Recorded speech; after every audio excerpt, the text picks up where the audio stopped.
Seja muito bem-vindo, seja muito bem-vinda na nossa série aqui dos modelos básicos da PNL da programação neurolinguística. Nesse segundo vídeo, vou falar para você dos sistemas representacionais. O que são os sistemas representacionais? Por exemplo, você conhece uma pessoa que fala mais rápido e a outra que fala mais devagar? Talvez você seja uma dessas pessoas. Imagina que eu estou colocando uma pessoa que fala rápido, uma pessoa que fala mais devagar e elas estão interagindo. Sabe o que pode acontecer muitas vezes? A que fala rápido vai querer completar a que fala mais devagar. E a que fala mais devagar vai achar que a que fala rápido está ansiosa demais. Mas você sabe por que isso acontece? Não é porque uma pessoa é mais lenta e outra é mais acelerada. Isso tudo começa com os bastidores da nossa mente, de como nós processamos os sentidos. Então, para você ter um exemplo disso para você. Pensa aí rapidinho na bandeira do Brasil. Não foi rápido? A bandeira do Brasil não veio rápido na tua cabeça? Agora lembra de um momento muito feliz da sua vida, qualquer momento, em qualquer circunstância, e sente de novo essa felicidade. Vai lá. E aí? Você ainda está procurando o momento? Ou se você já achou o momento, ainda não está sentindo aquilo que aquele momento está trazendo, não é? O que eu quero que você perceba? Na minha primeira pergunta, pensa na bandeira do Brasil, ó, é instantâneo, vem rápido a imagem na nossa cabeça. Quando eu te pergunto sobre um sentimento, primeiro você vai acessar a tua tela mental e entender qual daqueles momentos é o mais importante, você vai entrar naquele momento e vai começar a lembrar dele e trazer para o teu corpo. Esse processo demora mais tempo. Então, a pessoa que processa a imagem, ela vai pensar mais rápido, porque ela fecha o raciocínio dela quando a imagem está feita na cabeça dela. Aquela pessoa que processa sentimento, ela vai demorar mais, porque primeiro ela vai acessar aquela parte da memória, ela vai selecionar e ela vai fazer esse download desse sentimento, dessa sensação. Quando esse download acontece, aí ela entendeu aquilo. Então, ela normalmente fala mais devagar porque ela processa esperando as coisas chegarem nas sensações delas. E eu estou pegando o visual e o sinestésico só para você ter uma noção. No meio desse caminho, tem um auditivo. Qual é a ideia do auditivo? Se eu falar aqui para você no mesmo tom o tempo inteiro, uma pessoa que é auditiva, aqui, ela não vai conseguir se conectar comigo. Tá? Se você estiver ouvindo esse vídeo de noite e eu ficar falando muito tempo assim, você vai dormir. A pessoa auditiva é aquela que gosta dessa variação do tom de voz, porque quando você muda o teu tom de voz, você marca aquilo que é mais importante. Então, o auditivo, ele capta muito a forma que a gente está falando, a intensidade que nós estamos falando e essa modulação que nós damos na voz. E ele não vai ser tão rápido quanto o visual, nem mais devagar, assim como o sinestésico. Ele vai ficar mais ou menos no meio do caminho. Então, vamos entender um pouco desses elementos básicos. Vamos lá. Se a pessoa pensa como imagem visual, a imagem passa rápido na cabeça dela. Se ela passa rápido, para dar vazão, ela fala rápido. Se você é uma dessas pessoas que fala rápido, você vai perceber que você não fala só rápido. Quando você menos espera, o teu tom de voz sobe. Então, a imagem passa rápido, para dar vazão, a pessoa fala rápido. Sem perceber muitas vezes, o tom de voz sobe. Mas é só isso? Não, tem mais. Ó. Se a imagem está passando rápido e eu, por exemplo, estou falando rápido, meu tom de voz sobe um pouco nesse momento. Mas não é só isso. Na hora que eu estou falando rápido, para falar nessa velocidade que eu estou falando agora, por exemplo, a minha respiração não consegue ser profunda. Eu preciso encurtar ela. Quando eu encurto a respiração, eu respiro mais com o peito, em vez de soltar o meu corpo, eu vou subindo e tensionando ele um pouquinho. Sabe qual vai ser o efeito, por exemplo? Se eu sou uma pessoa muito rápida de processar a imagem o tempo inteiro, eu chego no meu final do dia ó, com o pescoço durinho, porque sem perceber, ó, eu vou levantando meus ombros. Mais do que isso, aquela pessoa que fala rápido, ela não fala só rápida. Não tem algumas coisinhas na mão dela que ela começa a gesticular, ela não consegue ficar paradinha falando. Normalmente ela vai falar com gestos juntos. Se você já foi num centro da cidade aí onde você mora, por exemplo, um lugar mais movimentado e uma pessoa que fala mais rápido, você gesticulando com um amigo, com uma amiga, já deve ter esbarrado em outra pessoa do seu lado. Não esbarrou? Isso já aconteceu comigo. Então isso é para você ter um parâmetro bem rapidamente. De novo, isso aqui é uma aula de 3 horas mais ou menos. Eu estou resumindo em um vídeo de aproximadamente 10 minutos. Essa é a forma de você ter um parâmetro de uma pessoa que processa mais no visual. E aquela pessoa que processa mais no sinestésico? Lembra? Ela vai acessar aquela memória, vai pensar naquilo e vai começar a fazer o download da sensação. E aí ela fecha o raciocínio para a fala dela. Como esse processo leva mais tempo, naturalmente essa pessoa não vai falar rápido do jeito que eu estava falando antes. Ela vai falar mais pausada, mais profundamente. Ela vai dar um tom mais profundo. Agora, a respiração, em vez de subir, ela aprofundou. Quando ela aprofunda assim, em vez de tensionar, eu solto mais o meu corpo. Sinestesia também tem a ver com essa vontade, com esse contato com os sentimentos e sensações. Então, uma pessoa que processa mais no sinestésico, ela vai querer tocar em você quando ela está falando. ou ela vai se tocar muito enquanto ela fala. Ela vai estar o tempo inteiro se tocando, em contato com o próprio corpo ou tocando outra pessoa. Ou ela vai encostar em alguma coisa, ela vai precisar ter alguma coisa na mão. É a forma dela processar a sinestesia dela. Isso é só para você entender um pouquinho. Se eu desse outro parâmetro, por exemplo, visual e sinestésico, só para ficar mais simples, vou ficar de lado aqui para você. O visual, ele capta mais imagem. Para ele captar mais imagem, quando ele anda, normalmente ele não vai empenar o corpo para baixo. Ele vai abrir um pouco mais do corpo, porque ele consegue ver mais em cima e mais embaixo. Uma pessoa que processa muito no visual, por exemplo, ela pode ser confundida com alguém arrogante. Você já conheceu alguém que parecia marrentinha, arrogante, mas era uma pessoa gente boa? Essa pessoa, às vezes, processava muito imagem, muito no visual. Uma pessoa sinestésica, ela não está preocupada com a imagem, ela está preocupada com as sensações. Então, muitas vezes, em vez de abrir, o que ela faz? Ela fecha um pouco mais o corpo. E o auditivo fica na posição mais neutra. Eu estou te dando alguns parâmetros muito rápidos para você entender. Alguns outros parâmetros. Você também percebe esses sistemas representacionais pelo tipo de palavras que a pessoa usa. As palavras são como os códigos que abrem a mente daquela pessoa. Quando você sabe usar as melhores palavras para aquela pessoa, mais rápido você decodifica e abre a mente do outro para o entendimento. Então, se você está interagindo com uma pessoa que é mais visual, que ela processa mais no visual, ela vai usar com as palavras visuais.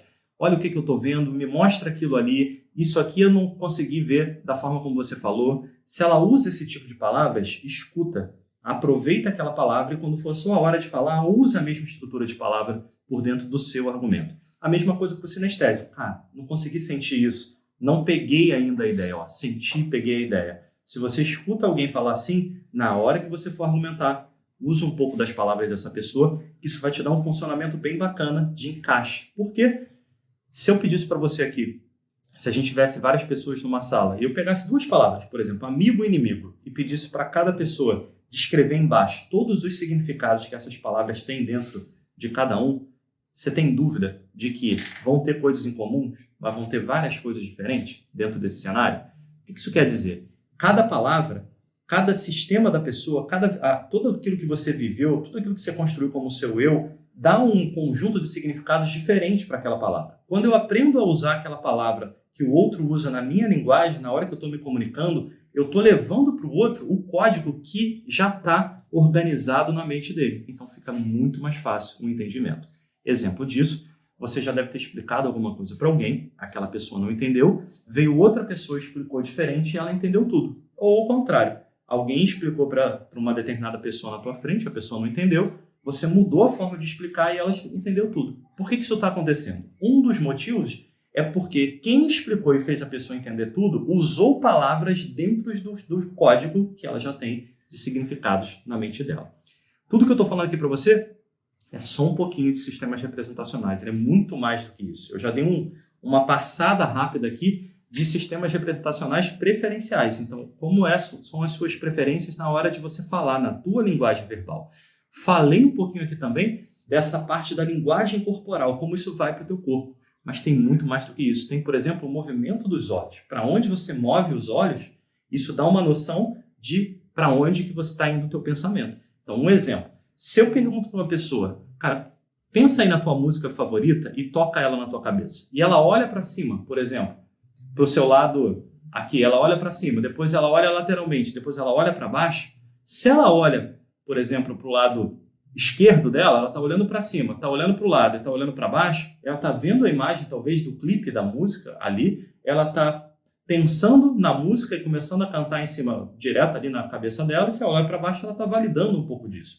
É óbvio que eu estou te dando muito pouca informação, a gente precisaria entender muito mais. Mas para você ter uma noção básica, como é que funciona mais aqui no mundo ocidental? Quando as pessoas olham para cima, na maioria das vezes elas estão processando imagem. Quando elas olham lateralmente, na maioria das vezes, elas estão processando o áudio, o som. Quando elas olham para baixo, elas estão de alguma forma se conectando com elas. Seja no sentimento, na sensação, seja no diálogo interno. Você pode fazer uma prévia aqui, uma pequena divisão aqui nos dois hemisférios cerebrais. Se essa pessoa vai para o lado direito, eu vou perder um pouquinho aqui no rigor científico para ganhar na didática. Vamos lá. Lado direito do cérebro, e aqui eu estou no meu lado direito do cérebro, é o lado normalmente associado à criatividade, ao sentimento, à sensação, à capacidade de mudança, de transformação. Lado esquerdo é o lado mais analítico da lógica do dia a dia. Então, Como o sistema nervoso está todo integrado, quando a pessoa olha para cima e para o lado direito, ou melhor, quando ela olha para o lado direito dela, ela tende a estar acessando um pouco dessa área da criatividade, do sentimento, da sensação. Quando ela olha para o lado esquerdo, ela tende a estar acessando esse lado da lógica dela. O que isso quer dizer? Se ela processa a imagem, olhou para cima e para o lado direito, provavelmente ela está lembrando, ou melhor, ela está vendo alguma coisa que ela está criando na cabeça dela. Se ela olha para cima, para o lado esquerdo, ela está lembrando de algo que ela já viu. Se ela olha na sua lateral direita, ela está criando, por exemplo, o que ela vai falar em seguida. Se ela olha na lateral esquerda, ela está lembrando o que ela ouviu. Se ela olha para baixo, para o seu lado direito, ela está processando os sentimentos e as sensações. Se ela olha para baixo, para o lado esquerdo, ela está processando o diálogo interno e uma conversa interna contínua.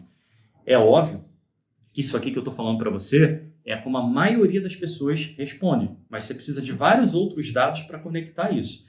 Hoje já tem muitos estudos de eye tracking, de mapeamento dos olhos, mas ainda não tem um estudo específico sobre isso que eu estou falando aqui, que é algo que pode ser pesquisado. E vale muito a pena ser pesquisado. Agora, empiricamente, quando a gente dá curso, quando a gente trabalha com isso, você vai vendo que a maioria das pessoas se encaixam nesse padrão. Quer ver? Ó? Lembra aí, por exemplo, do que você fez há uma semana atrás, nesse exato momento. Pensa aí. Se você estiver pensando, provavelmente seus olhos começaram a se mexer. Ou eles foram para um diálogo interno, buscando uma informação e se questionando, ou eles foram para uma imagem na tua cabeça. Agora, pensa rapidamente, na tua casa, no lugar que você mora, quantas coisas tem penduradas na parede, incluindo toalhinha, quadro, em todos os cômodos da casa? Conta aí rapidinho. Para você parar para pensar nisso, provavelmente seus olhos subiram, porque você precisou olhar o que estava acontecendo, olhar a tua casa na tua tela mental e começar a processar, encaixar e fazer essa contagem. Aqui, de novo, só estou dando um exemplo para você entender. Essa é uma aula de 3 horas com muitas práticas, dividida em 3 blocos diferentes.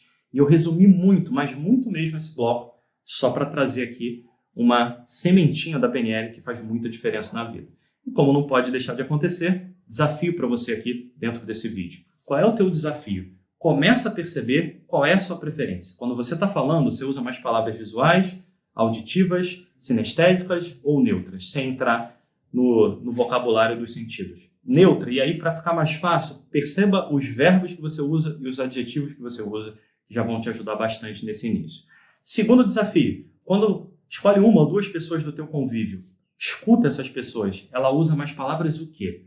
Visuais, auditivas, sinestésicas ou neutras? Aqui. Perceba isso também. E terceiro desafio, começa a encaixar, começa a ouvir a pessoa e usar um pouco da palavra dela na sua linguagem e ver o que acontece. Começa a fazer esse teste e ver o que acontece.